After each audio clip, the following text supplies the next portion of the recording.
What's up guys, Dave here. I wanted to continue our talk about vitamin A and the thyroid. Last time we discussed vitamin A and how important it is to protect your cell walls from an invading virus. And we discussed different food sources such as orange type of vegetables like carrots and sweet potatoes and squash, and how these have what are called carotenes in them. Also, green leafy vegetables have carotene, kale and spinach. However, these carotenes need to be converted into the usable form of vitamin A with the help of your thyroid. So you need a very strong and healthy functioning thyroid in order to do this. So how can you tell if your thyroid is functioning well? Here are some of the signs and symptoms of an underperforming thyroid. So here's a complete list of thyroid deficiency symptoms. The main ones I look for are body temperature. Does the person tend to be cold, especially in their hands and feet? Also, I'll look at their hair. Instead of having shiny hair, they'll have dull and coarse looking hair. Also, there's a great functional test you can take for your thyroid. What you do is you take your body temperature first thing in the morning. So you keep a thermometer right by your bed. Before you get out of bed, before you move, take your temperature and write it down. Do this 5 days in a row. If you average 97.6 or less, then you probably have a sluggish thyroid.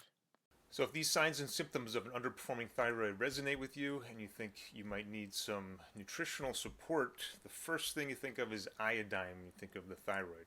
And where does iodine come from? It comes from the ocean, and you can eat it in the form of seaweeds.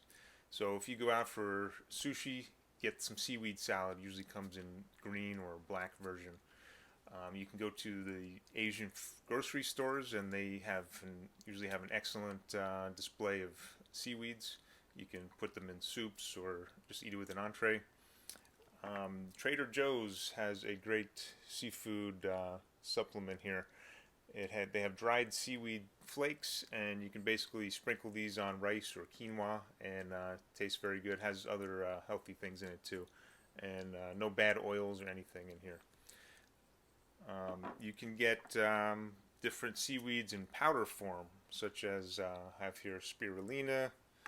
I've got some kelp and some chlorella, and I just keep these on my counter, and I'll take a scoop and throw it into my shakes. I've shown you this product before, Maximum Vibrance. This is excellent, has tons of seaweed in it, so if you take a scoop of this in your shake every day, you'll be fine for iodine. Another great version, if the idea of seaweed grosses you out or you don't like the taste, is J. Crow's Lugal solution. And this is a very powerful form of iodine. You just take 6 drops of this per day in a little water and throw it down.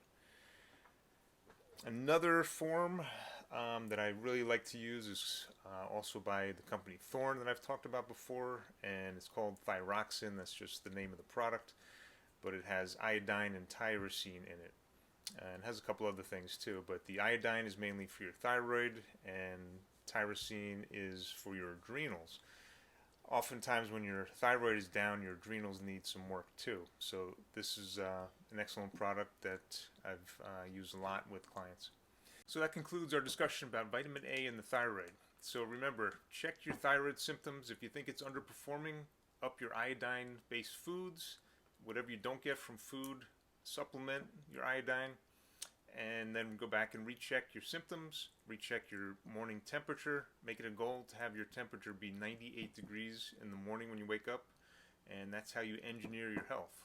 Okay, so instead of sitting home wearing a mask, being afraid, just optimize your nutrition and you'll do great.